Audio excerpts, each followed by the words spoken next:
क्या होगा अगर मैं आपको बताऊं कि एक ऐसे जमाने में जब लोग घोड़ों पर सवार होकर सफर करते थे, लेकिन फिर आया एक इंसान जिसने सपना देखा एक ऐसी गाड़ी का जो बिना घोड़े के दौड़े। हम बात कर रहे हैं मर्सिडीज बेंज की, जो आज दुनिया की सबसे लग्जरियस कारों में से एक है। लेकिन क्या आप जानते हैं इसकी शुरुआत कैसे हुई? आज तो यह 80 बिलियन डॉलर की कंपनी है, लेकिन एक जमाना था जब इसके मालिक को रोटी के लाले पड़ते थे। यह कहानी है जर्मनी के अंदर झोपड़ी में रहने वाले कार्ल बेंज नाम के इस गरीब बच्चे की, जिसका बाप 2 साल की उम्र में ही मर गया और उसकी माँ ने उसे बहुत मेहनत से पाला, जिसे बिजनेस में अपने बिजनेस पार्टनर से धोखा मिला। लेकिन इसके बावजूद उसने सपना देखा था एक ऐसी गाड़ी बनाने का जो घोड़े के बिना चले। सबने कहा बेकार है, नहीं बनेगी, लेकिन इस इंसान ने हार नहीं मानी।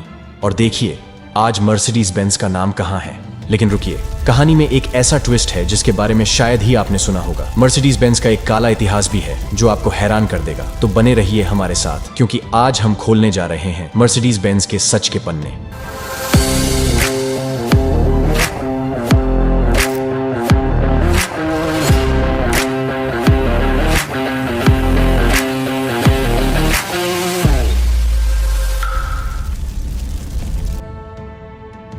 कार्ल बेंज का जन्म नवंबर 1844 में जर्मनी के म्यूलबर्ग शहर में हुआ था। वे एक साधारण परिवार से ताल्लुक रखते थे। उनके पिता एक लोकोमोटिव चालक थे जो मुश्किल से ही अपने परिवार का गुजारा चला पाते थे। जब कार्ल मात्र 2 साल के थे, उनके पिता का देहांत हो गया, जिससे उनके और उनकी माँ के सामने आर्थिक तंगी आ गई। बेंज का बचपन आसान नहीं था। गरीबी और मुश्किलों के बावजूद उनकी माँ ने उन्हें अच्छी शिक्षा देने के लिए हर संभव कोशिश की। उनकी माँ की वजह से ही कार्ल स्कूल जा सके और उन्होंने छोटी उम्र में ही केमिस्ट्री और मैकेनिक्स में अपनी प्रतिभा दिखाई। जब कार्ल 15 साल के हुए, उन्होंने अपने पिता के पद चिन्हों पर चलने का फैसला किया और कार्ल सूहे विश्वविद्यालय में मैकेनिकल इंजीनियरिंग की प्रवेश परीक्षा पास की। वहां उन्होंने एक ऐसे शिक्षक से मुलाकात की जिन्होंने उनके जीवन में एक बड़ी भूमिका निभाई, फर्डिनेंड रिटेनबेचर।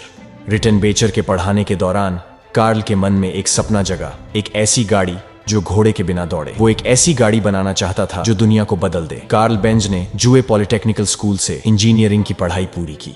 इसके बाद अगले कुछ सालों में उन्होंने 7 अलग अलग जगहों पर काम किया। इन नौकरियों ने उन्हें कई नई चीजें सीखने का मौका दिया। 18वीं सदी में लोगों के पास घोड़ा गाड़ी के अलावा और कोई खास साधन नहीं था। हालांकि साइकिल का आविष्कार हो चुका था, लेकिन इसे बहुत कम लोग इस्तेमाल करते थे। कार्ल बेंज को हमेशा से यकीन था कि एक दिन घोड़ा गाड़ी की जगह फ्यूल से चलने वाले वाहन ले लेंगे, लेकिन उस समय यह विचार बहुत अजीब लगता था। लोग उनका मजाक उड़ाते थे। फिर भी कार्ल ने कभी हार नहीं मानी और अपने सपने को पूरा करने के लिए लगातार मेहनत करते रहे। इसके बाद 1871 में जब उनकी 27 साल की उम्र में कार्ल बेंज ने अपने जीवन में एक नया मोड़ लेते हुए अपनी नौकरी छोड़ दी। उन्होंने अगस्त रिटर नाम के एक मैकेनिक के साथ मिलकर लोहे का कारोबार शुरू किया। हालांकि कार्ल का दिल हमेशा मोटर गाड़ी बनाने में लगा रहता था। अपनी इस जुनून के चलते उन्होंने अपना पूरा कारोबार रिटर पर छोड़ दिया, लेकिन रिटर ने कार्ल के भरोसे को तोड़ दिया और धोखाधड़ी कर दी। कार्ल के लिए यह एक बड़ा झटका था। कार्ल बेंज बहुत ही उलझन में थे। उन्हें नहीं पता था कि उन्हें क्या करना चाहिए। अगस्त रिटर उनके बिजनेस पार्टनर थे और कंपनी के शेयर भी उनके पास थे। कार्ल कंपनी छोड़ना चाहते थे, लेकिन वो नहीं छोड़ सकते थे, क्योंकि इसी कारखाने से उनकी और उनके परिवार की रोजी रोटी चलती थी। तभी उनकी जिंदगी में एक नई चमत्कार हुआ। बर्था रिंगर नाम की एक लड़की ने उनकी मदद की। बर्था बाद में कार्ल की पत्नी बनी। बर्था एक अमीर परिवार से थी और उनके माता पिता ने उनके विवाह के लिए काफी धनराशि एकत्रित की थी। बर्था ने अपनी इस संपत्ति का उपयोग अगस्त रिटर के सभी शेयर खरीदने में किया। इस तरह कार्ल और बर्था ने मिलकर कंपनी पर अपना पूरा अधिकार जमा लिया और अगले 10 सालों तक इन्होंने बहुत से पेटेंट अपने नाम किए, जैसे कि spark plug, clutch, gear, carburettor और गियर शिफ्ट जैसी कई अन्य महत्वपूर्ण तकनीकों पर भी पेटेंट करवाए। लेकिन दुर्भाग्य से इन सब के बावजूद उनकी कंपनी को उम्मीद के मुताबिक मुनाफा नहीं हो रहा था। कार्ल बेंज को कंपनी को चलाने के लिए पैसे की जरूरत थी, इसलिए उन्होंने कंपनी के कुछ शेयर निवेशकों को बेच दिए। धीरे धीरे उन्होंने इतने सारे शेयर बेच दिए कि उनके पास सिर्फ 5% शेयर ही बचे थे, जिसकी वजह से जो सारे बाकी के इन्वेस्टर्स थे उन्होंने कार्ल को डिमोट कर दिया, यानी छोटी पोजीशन पर लगा दिया। मिस्टर बेंज समझ गए कि इस कंपनी में उनके सपने कभी पूरे नहीं होंगे। मजबूरन उन्होंने कंपनी छोड़ दी और फिर से शुरुआत करनी पड़ी। कुछ हफ्तों बाद भाग्य ने उनका साथ दिया। वे मैक्स रोस और फ्रेडरिक विल्हेम नामक दो भाइयों से मिले जो साइकिल की दुकान चलाते थे। तीनों ने मिलकर एक नई कंपनी बेंज एंड कंपनी की नींव रखी। इस नए मंच पर कार्ल को अपने इंजन के सपनों को साकार करने का मौका मिला। 1885 में उन्होंने दुनिया की पहली पेट्रोल से चलने वाली car Benz patent motor wagon बनाई। हालांकि इस कार की अधिकतम गति सिर्फ 16 किलोमीटर प्रति घंटा थी और इसे चलाना काफी मुश्किल था। एक प्रदर्शन के दौरान यह कार दीवार से जा टकराई, जिससे इसकी बिक्री पर बुरा असर पड़ा। अगले साल उन्होंने मॉडल 2 और फिर मॉडल 3 बनाया। कार्ल की पत्नी बर्था मॉडल 3 से बहुत प्रभावित थीं और चाहती थीं कि इसे बड़े पैमाने पर बेचा जाए, लेकिन कार्ल चिंतित थे कि अगर यह मॉडल भी खराब प्रदर्शन करेगा तो लोगों का विश्वास पूरी तरह से उठ जाएगा। 4 अगस्त 1888 की रात बर्था ने एक ऐसा फैसला लिया जिसने इतिहास बदल दिया। उसने चुपके से अपने बेटों रिचर्ड और यूजीन को अपने साथ मिला लिया। अगली सुबह दुनिया को हैरान करते हुए बर्था ने बेंज मॉडल 3 कार निकाली और अपनी मां से मिलने के लिए 106 किलोमीटर का सफर तय करने निकल पड़ी। उनके मन में एक बड़ा सा सपना था। वो दुनिया को दिखाना चाहती थी कि कारें सिर्फ एक खिलौना नहीं बल्कि यात्रा का एक नया तरीका हो सकती हैं। रास्ते में लोगों ने उन्हें डर के मारे भूत समझ लिया। उस समय कार जैसी कोई चीज देखना लोगों के लिए बहुत अजीब था। बर्था ने बिना रुके अपनी यात्रा जारी रखी। उन्हें कई मुश्किलों का सामना करना पड़ा। कार में फ्यूल खत्म हो जाता था। उस वक्त मॉडल 3 में सिर्फ 4.5 लीटर फ्यूल ही आता था, तो उन्हें फार्मेसी से पेट्रोल खरीदना पड़ता था, क्योंकि उस जमाने में कोई पेट्रोल पंप नहीं था। उस फार्मेसी की दुकान से लिग्रॉइन खरीदा और उसे कार में डाल दिया। सबसे इंटरेस्टिंग बात तो यह है कि जर्मनी में ये जो फार्मेसी की दुकान थी, इसे आज first fuel station of the world कहा जाता है, यानी सबसे पहला पेट्रोल पंप। खराब सड़कों के कारण कार बार बार खराब हो जाती थी। बर्था को अपनी हेयर पिन से कार को ठीक करना पड़ता था। एक बार तो कार के ब्रेक ही खराब हो गए क्योंकि वो लकड़ी के थे, तो बर्था ने कार को एक मोची की दुकान पर रोका और लेदर के ब्रेक्स लगवाए। इस 106 किलोमीटर को कवर करने में बर्था और उनके 2 बेटों को 12 घंटे लगे। वहां पहुंचकर उन्होंने टेलीग्राम से अपने पति को बताया कि वे अपनी मां के घर सुरक्षित पहुंच गए हैं। कुछ दिनों बाद वे उसी कार से वापस कार्ल बेंज के पास आईं। इस यात्रा ने उनके कारोबार को बहुत प्रचार मिला। इतना ही नहीं, बर्था ने ब्रेक में सुधार के बारे में भी कार्ल को बताया, जिसके कारण डिजाइन में बदलाव किया गया। इस तरह एक पत्नी ने अपने पति के आविष्कार को दुनिया के सामने लाया। बर्था की इस पहल से कंपनी को बहुत प्रचार मिला और उनका इंटरनल कंबस्शन इंजन खूब बिका। अंततः यह दुनिया की सबसे बड़ी ऑटोमोबाइल कंपनी बन गई। 1899 में उन्होंने 572 कारें बेची। वह उस समय के लिए एक बहुत बड़ी संख्या थी, क्योंकि अधिकांश लोग घोड़े की गाड़ी का उपयोग करते थे और केवल अमीर लोग ही इन कारों को खरीद सकते थे। लेकिन बेंज की कंपनी अकेली नहीं थी। डायमर मोटर्स नामक एक अन्य कंपनी उनका कड़ी प्रतिद्वंद्वी बन गई। इस कंपनी के मालिक गॉटलिब डायमर और विल्हेम मेबैक थे। दोनों इंजीनियर थे, लेकिन डायमर एक कुशल बिजनेसमैन भी थे। वह जानते थे कि अपने बिजनेस से अधिकतम लाभ कैसे प्राप्त किया जाए। हालांकि कार्ल बेंज उतने अच्छे व्यवसायी नहीं थे।